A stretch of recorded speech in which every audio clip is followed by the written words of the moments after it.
The sound you hear is what some experts claim to be a Bigfoot scream. Recorded in the state of Washington by a group of campers in 1971, it is regarded as the highest quality audio of the creature ever captured.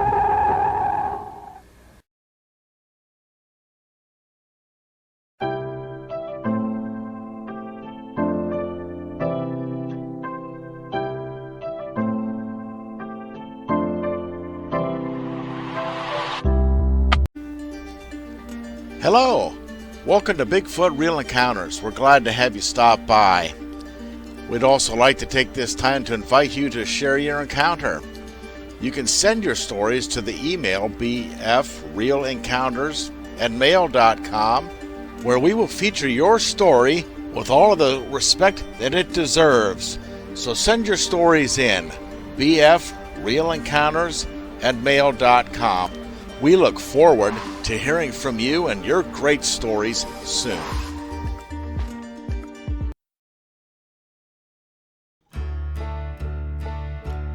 Hello folks, and welcome everybody to Bigfoot Real Encounters. This is your host Chris, welcoming all new viewers as well as returning viewers.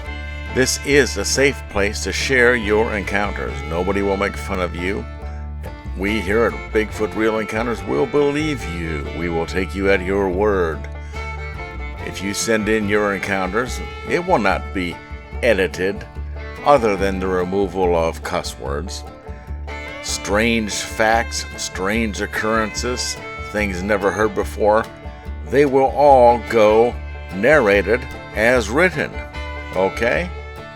Other places may say, "That sounds outlandish, I don't think I'll put it in." Nope, not here. We're gonna put it in. So if Sasquatch grabs your beef jerky and knocks you across the field, that's what we're gonna narrate. Okay, folks? Absolutely.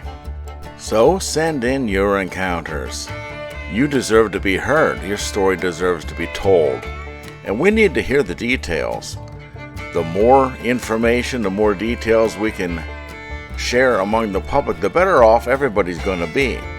We'll have a better picture of what these beings are, how they react, and what they do in different situations.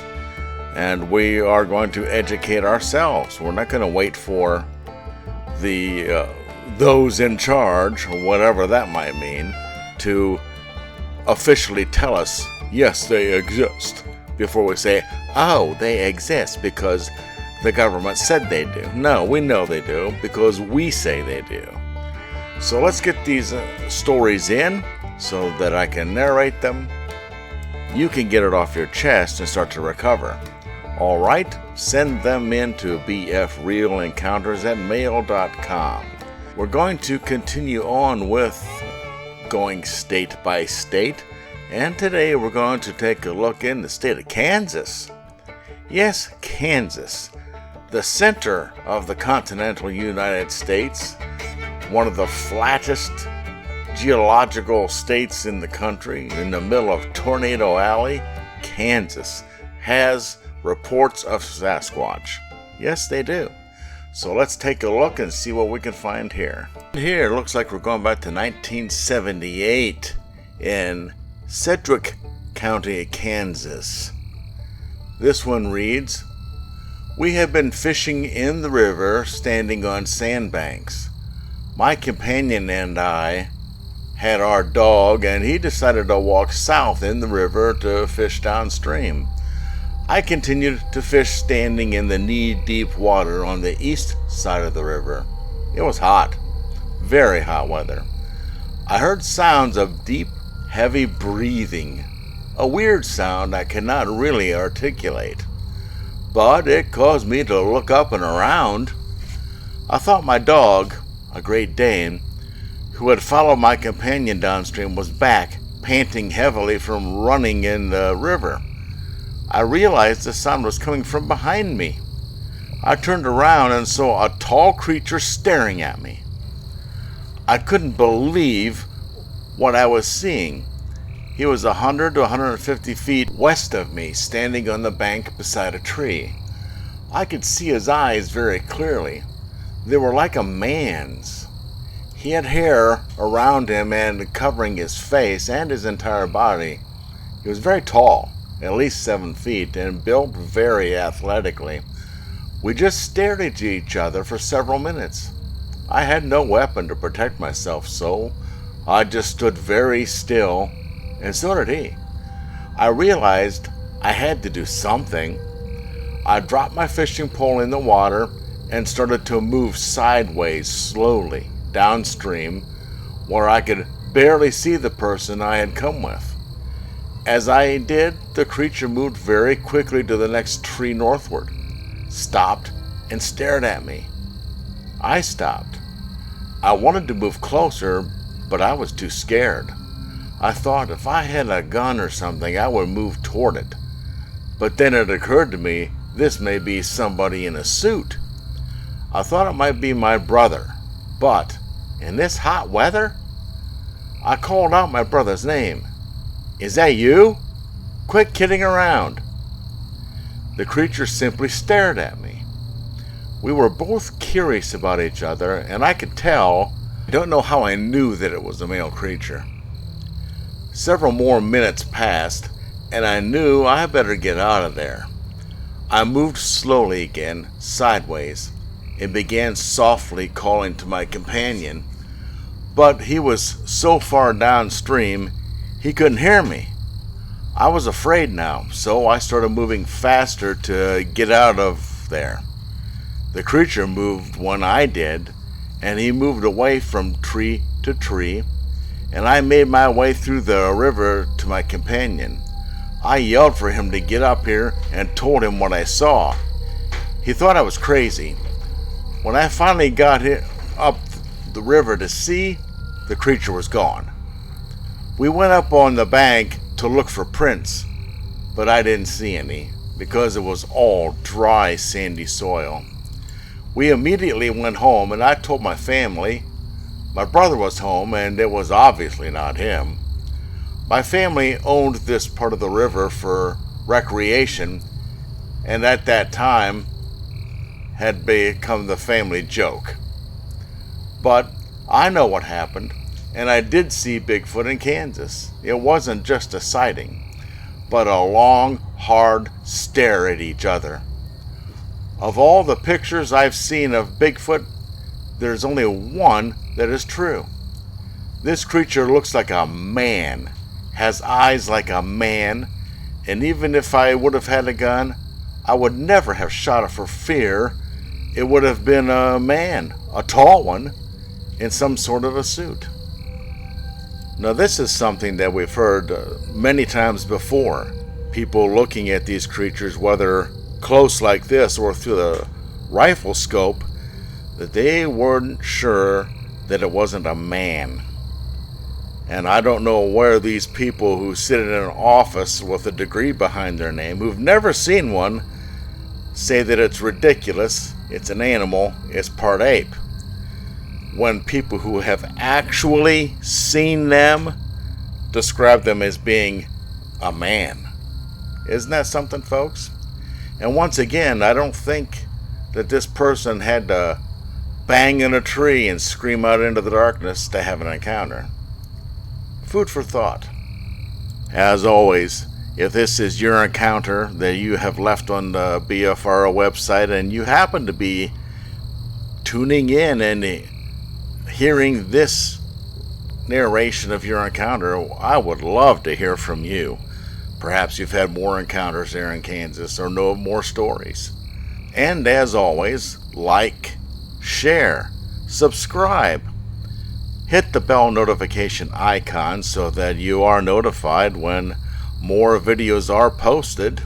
And also, remember the Facebook group Bigfoot Anonymous. It is there specifically for those who have had encounters wishing to connect with others who have had encounters. You can talk about encounters.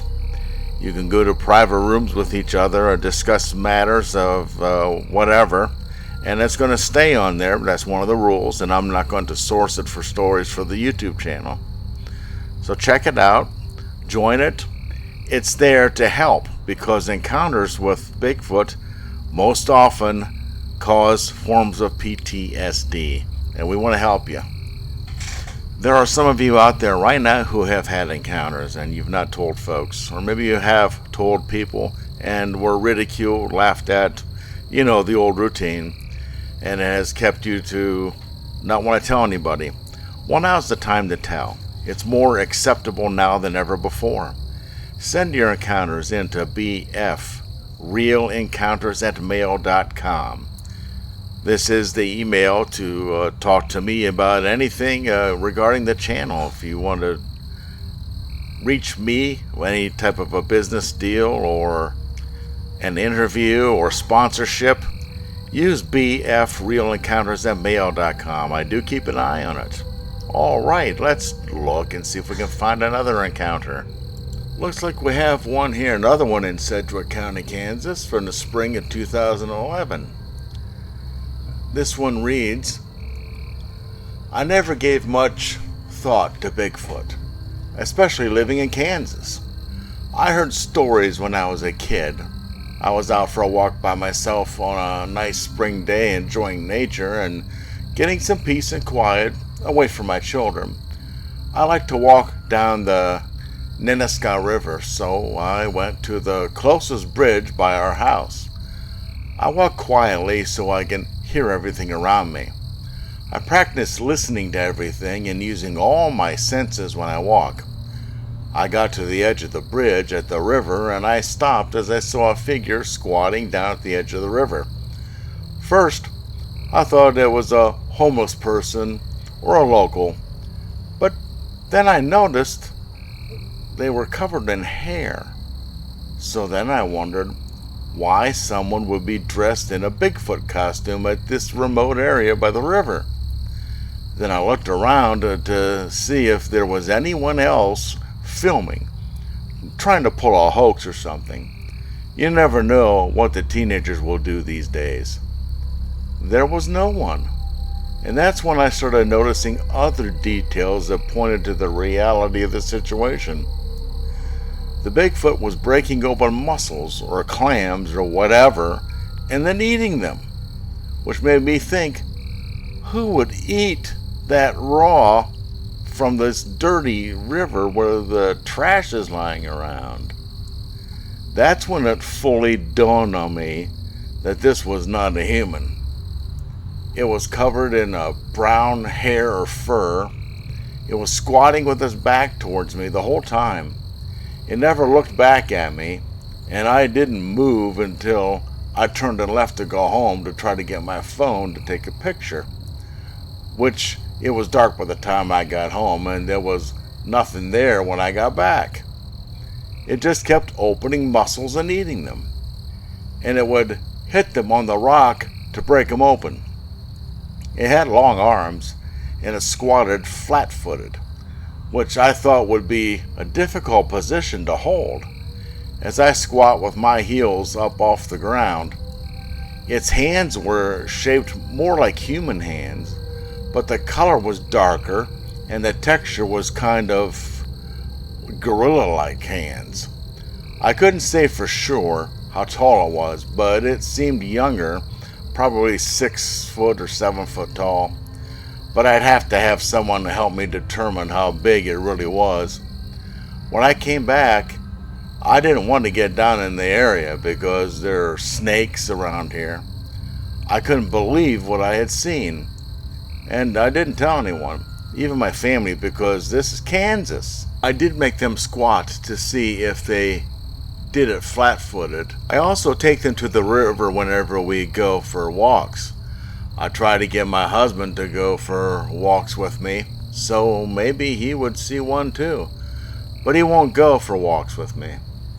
After the show aired, I told my family about what I saw. Now he might go for a walk with me. This whole incident was very unusual. It was in Kansas after all. Well, yes, you would think that, but Kansas, at least on this one website, has at least 40 reported sightings, not to mention any unreported sightings. So you just never know, folks. The Sasquatch are everywhere, They're all over the continental United States. They're all over Alaska, and I'm starting to hear rumors about a couple of sightings even in Hawaii. So they are worldwide. They're everywhere. They like to watch us, so they will be near us, as well as in the deep forest. That's one big reason why I'm going state by state, to show folks that they are in places where you would think that they're not, and that most folks, you're going to have a chance to run into one. There are more than you think, and they are in places that you would not think they are. They like to hang around city dumps, for one thing. Find them in dumpsters and peeking in people's windows, which they can become a real nuisance, and they can actually be very dangerous. Our Native American friends have told us for centuries, folks, that they can be very dangerous, and at times they kidnap women and children. So use caution. Let's take a look around and see if we have another encounter here. All right, 2012 springtime, Kingman County, Kansas. This one reads, working in the crawl space under a house, I noticed movement outside 2 to 3 times. The last time I observed the back part of a foot, including an ankle and lower half of a calf. It was black or very dark brown. It was full daylight outside, perhaps 2 p.m. The distance was about 30 feet. It was moving out of my view with no sound at all. It was definitely humanoid, old, and not a dog, cow, or whatever, and maybe 8 feet tall, maybe more. There is a stick structure near the house, hidden from direct view in the woods. On many occasions, both day and night, I've heard a barking or yip sound, similar to a dog, from the side of the stick structure. I believe this stick structure to be a nest of sorts, and the home location of some woodland creature. Guess who? 2 to 3 times I have heard tree knocking sounds. Once I heard 2 knocks about 30 seconds and some distance apart approaching the same area. This thing is fast, about the pace of a man jogging. On several occasions I have observed unusual behavior of other wildlife. Hearing an owl at night hooting from near the nest area, no big deal. Hearing an owl in full daylight at 4 to 6 p.m. making a fuss, not hooting, from a very different location, unusual. Once, 2 small deer were foraging very near the house in full view, 30 feet away near dusk. There was noise nearby of something heavy moving about behind them and hidden from my view. I've heard this same heavy movement near the owl hooting location about 6 or 8 times, day and night. Unusual? Would a large primate herd deer the way we herd sheep? Riding a mini bike back from the neighbor's house at noontime, 1 huge and 2 large deer total, who flushed well in front of me, in full view, but not away from me. Perhaps they were more concerned with what was behind them than the guy on a mini bike. 4 to 6 times I've heard neighbor dogs go off a few minutes after I've been outside smoking. While walking to the neighbor's house, a normally very calm and friendly dog alerted very aggressively to me walking up. Not the same response I get as approaching on a mini bike at all. One night at midnight, I was awakened to the sound of a commotion outside the house. The sound was similar to a 3 or 4 way cat fight, with a yip sound going all at once. Similar to a cat fight, but not a cat fight.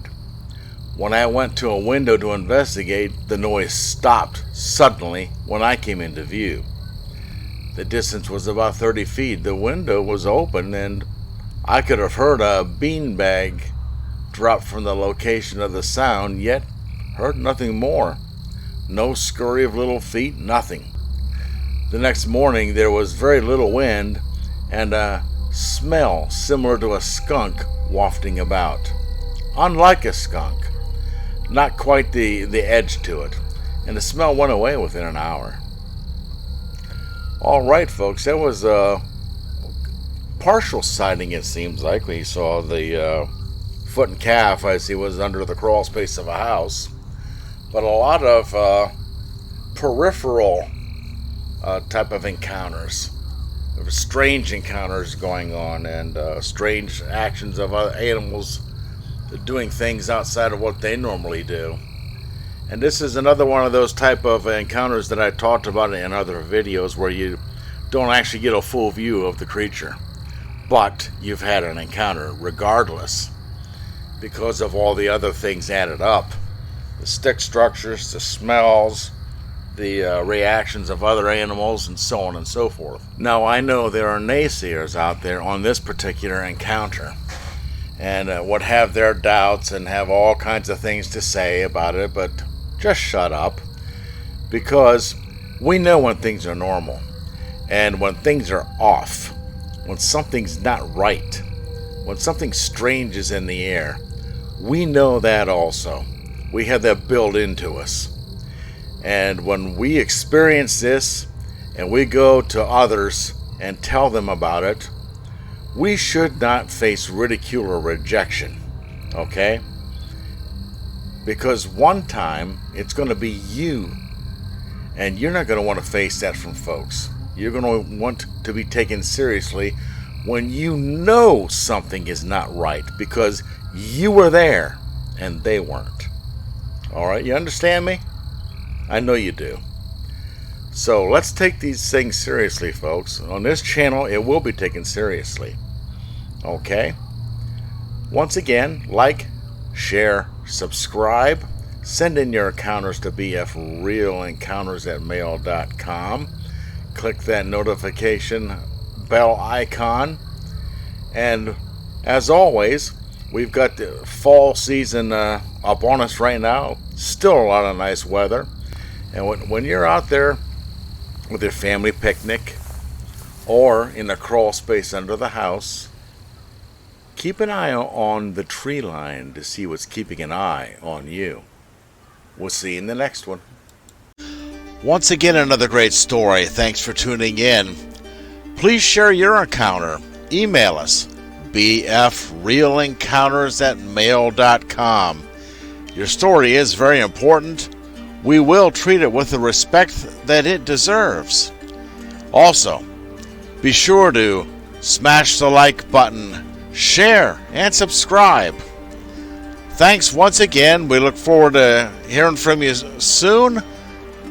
Watch out for our next video. Maybe we'll feature yours. Have a great day.